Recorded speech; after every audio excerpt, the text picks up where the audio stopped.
Welcome back. We earlier said that it's gravely important to teach our kids computer and also our youth programming and computer science and the different sciences of the computer and technology. Of course, this is the language of the hour, and that's why it is essential to be able to build it in at their early beginnings. And very delighted over this matter to be talking live over the phone with engineer Mohamed Azzam. He's board member of the International Association of Management of Technology. Good morning, engineer Mohamed. Good morning to you, and good morning to your distinguished viewers. A good day to you, sir. So we were talking about the importance of teaching our youngsters, our youth, and the kids in schools, all the sciences of computer and technology at, basically. Yes, of course, this is because this is the tools of our century.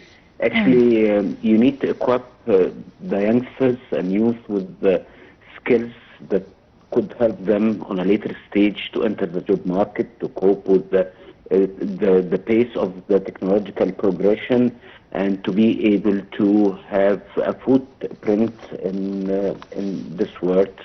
Especially the technology is altering the jobs all the time, and without digital skills it would be very hard for anyone to be able to join the job market and having a decent, sustainable job. That's why Egypt is very keen to provide and avail such skills for youth, free of charge, by the way, based on the state-of-the-art and top-notch programs and training materials that are coming from the the most prestigious institution from all over the world. All what you need is to register and to join the courseware, and most of the training is conducted online. So this would give you an opportunity to save time. This would give you an opportunity to learn at your pace, to give you an opportunity to learn at your convenience. And of course, there is another aspect that part of the training will be conducted in a hybrid format, or actually in classroom. To this, not for giving the materials or actually explaining the material. However, this is very important for answering the youth the questions, and get them engaged, and have them to form teams, to have a form of discussion groups, and so on and so forth. Right. So we were talking also about the role of computer sciences and the role of technology at large in development of any country. I mean, the reason why we want to enhance and empower our youngsters with this type of sciences is that there is no way, no mean that we could develop or reach whatever you could see in sustainable development without the use of technological science. This is definitely right. Technology is a critical cornerstone for developing any nation. And of course, you need to consume the technology all the time, but the most important thing is to produce the technology, to generate the technology. That would make the difference. And without having the qualified skills or skilled people, or qualified youth with the right skill set, it would be very hard to be able to produce technology, and it would be very hard to make innovative product and service based on technology that makes a difference. And that's why the continuous training, the ongoing learning is very critical, actually, to cope with the space of technological development. And if you see any advanced or developed economy, you can find the main pillar of this developed nations is coming from technological enterprises. And we can find companies now that is valuated more than 2 trillion and even 3 trillion of dollars. This is give you an idea how important the technology is and how the technology could change the rule of the game regarding the investment, regarding actually the progression of or the advancement of any economic or social sector. So technology is always there actually, and the key issue is how to own this technology, how to produce this technology in-house by your youth and by your startups, and taking such startups to the international level, because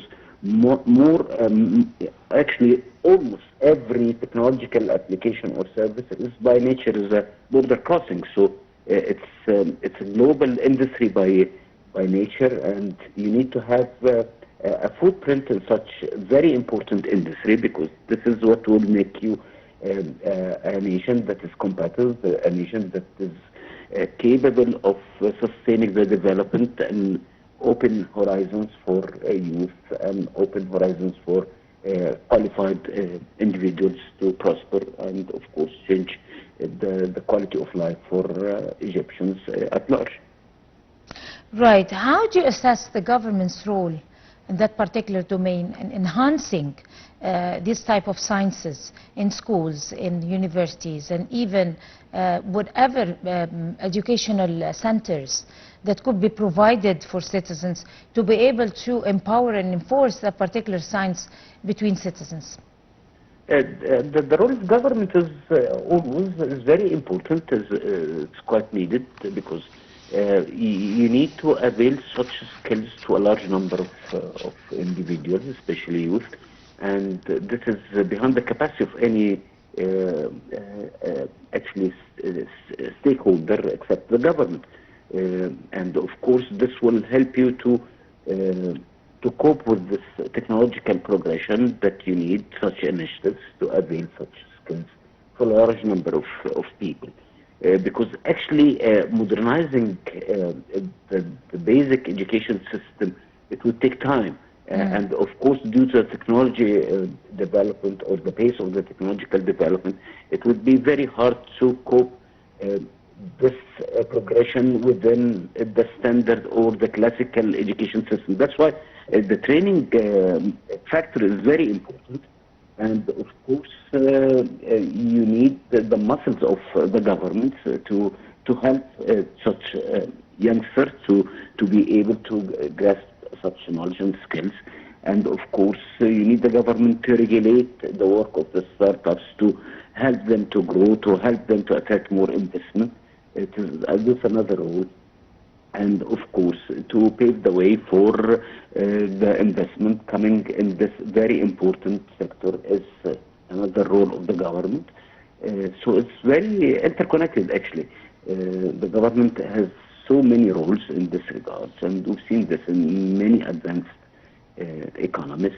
And of course, what we are doing here in Egypt with respect to availing such very important advanced digital skills to youth starting from age 10 up to teenagers, up to youth in, or students in higher education, and even postgrad education, as well as the fresh grads, to help actually the Egyptians to have the right skills for this 21st century businesses, because this very important economic sector, which is technology, is always in the need of qualified labor, and this is actually one of the challenges facing the world, and that's why we need to equip youth with the right skills all the time, because technology is altering the required skills and altering the job market all the time.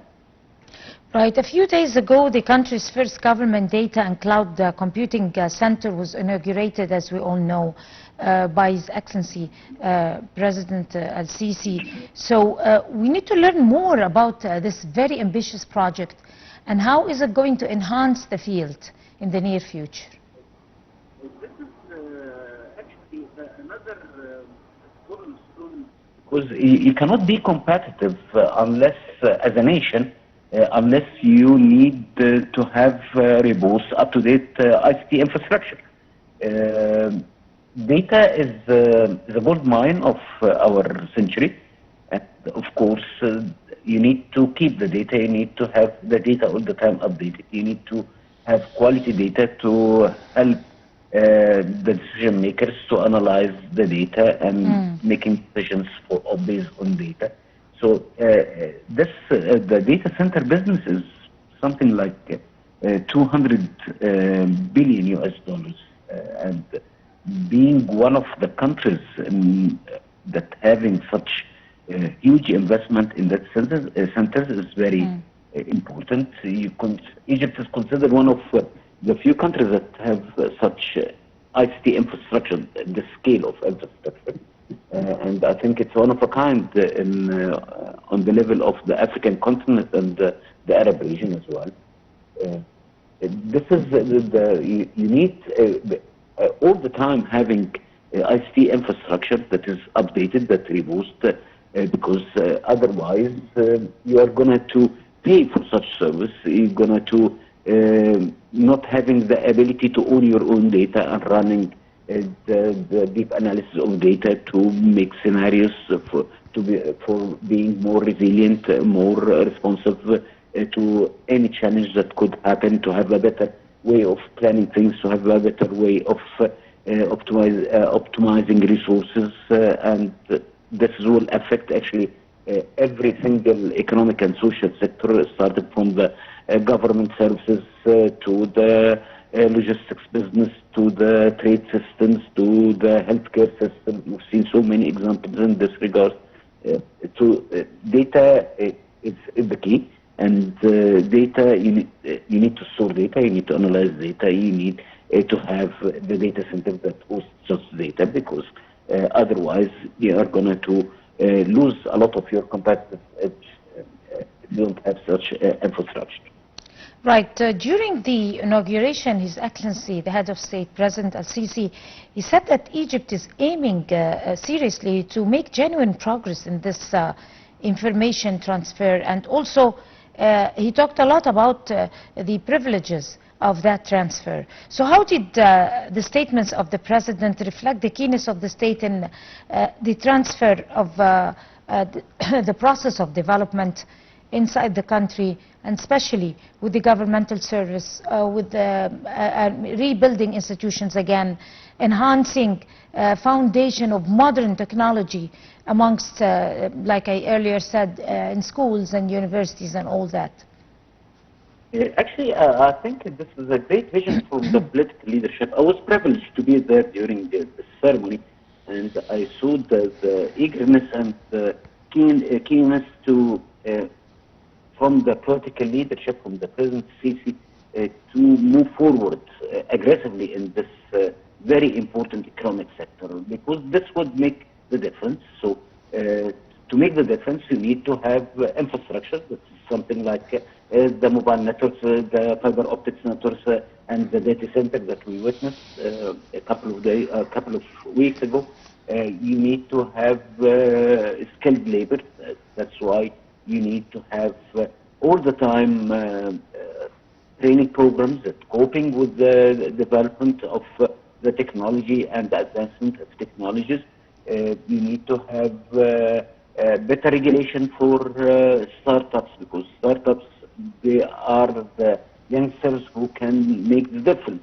You can find the early stage startup that has like 10 staff members and valuated at few billions, working in very advanced domains like cybersecurity or artificial intelligence. So again, it's very comprehensive, holistic approach, because this is what made so many countries able to have a better development pace, have a better growth with respect to GDP, and of course better growth with respect to GDP means better quality of life for individuals, for citizens, for easing doing the business as well. There's another venue, so it's all interconnected, and of course this is what would make the difference. So the President also talked about the necessity in preparing a comprehensive infrastructure when it comes to technological services and technological development. If you like to talk to us about the efforts that were created by the government to be able to affect that. Actually, again, you need to utilize technology in every economic sector. You need to utilize technology in healthcare sector. You need to utilize technology in actually in public services, in agriculture, irrigation. So, if you need to have a real competitive country, you need to utilize technology to the max in every single aspect. And that's why we've seen now so many applications that dependent on technology for having a better service. We've seen how to use medical records to be able to analyze the medical records, to have a better diagnosis, to have a better, I would say, utilization of resources with respect to doctors, physicians, hospitals, medical facilities. This is actually the norm of our 21st century lifestyle, and of course, this needs all the time a lot of investment in IC infrastructure, IC applications, and having the skilled labor to operate such things, and having the skilled labor who can generate more products and services, and taking such more products and services to the global market, because again, technology is a industry crossing, is border crossing. It's a journey actually. You need to work all the time and in all directions. However, in all directions should be connected all together. Right.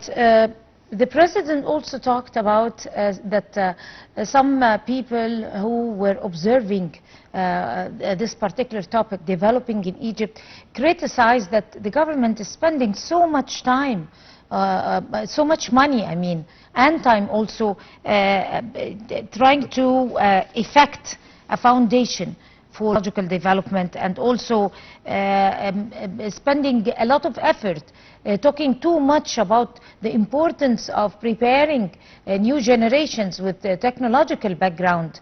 He talked that he justified that and explained to the people that it's very important for the government to be able to prepare generations and spend money, invest money in that particular topic for a real takeoff towards a whole new level of development, technological development, prosperous economic development that is all related to each other. It's irrelevant. Of course, this is again, it's interconnected. If you don't have the proper infrastructure, technology infrastructure, if you don't have the proper skilled labor, you'll be out of competition. Actually, it would be you wouldn't be able to be a competitive nation, and actually competitiveness in today's economy is not an option, it's not a luxury. So without investment, you wouldn't have any kind of return. So you need to invest in infrastructure. That's what we're using a lot of investment in infrastructure, and actually you need more and more, and this will never stop actually the investment in infrastructure, because you need to update all the infrastructure all the time. As well, you're investing in the brains and the minds of youth by availing such advanced, high quality training programs, the best of the top notch training and education institutions. So you need infrastructure, you need people who are skilled, you need to open new vista for startups and people with quality ideas, to help them to produce the technology, to help them to attract investment. It's very important to me. Without that, you wouldn't be able to be competitive, and if you're not competitive, you are out of competition, and of course, it would be very hard for you as a country to able to go to have a better position among the other nations, because all nations are seeking such things. And that's why investment in infrastructure is important, investment in training is very important, and helping to shed light on such things is very important as well. Helping understand why the government of Egypt is really concerned, why political leadership is very keen to go for such great initiatives for the betterment of the country and for the betterment of the its leaders here in Egypt. Right. On that note, of course, Engineer Mohamed Azzam, you are a board member of the International Association of Management of Technology. We'd like to thank you, sir, so much talking to us on the Breakfast Show, and you have a good day. And right now, we're going to take a short break, and we'll come to continue the show, so stay with us.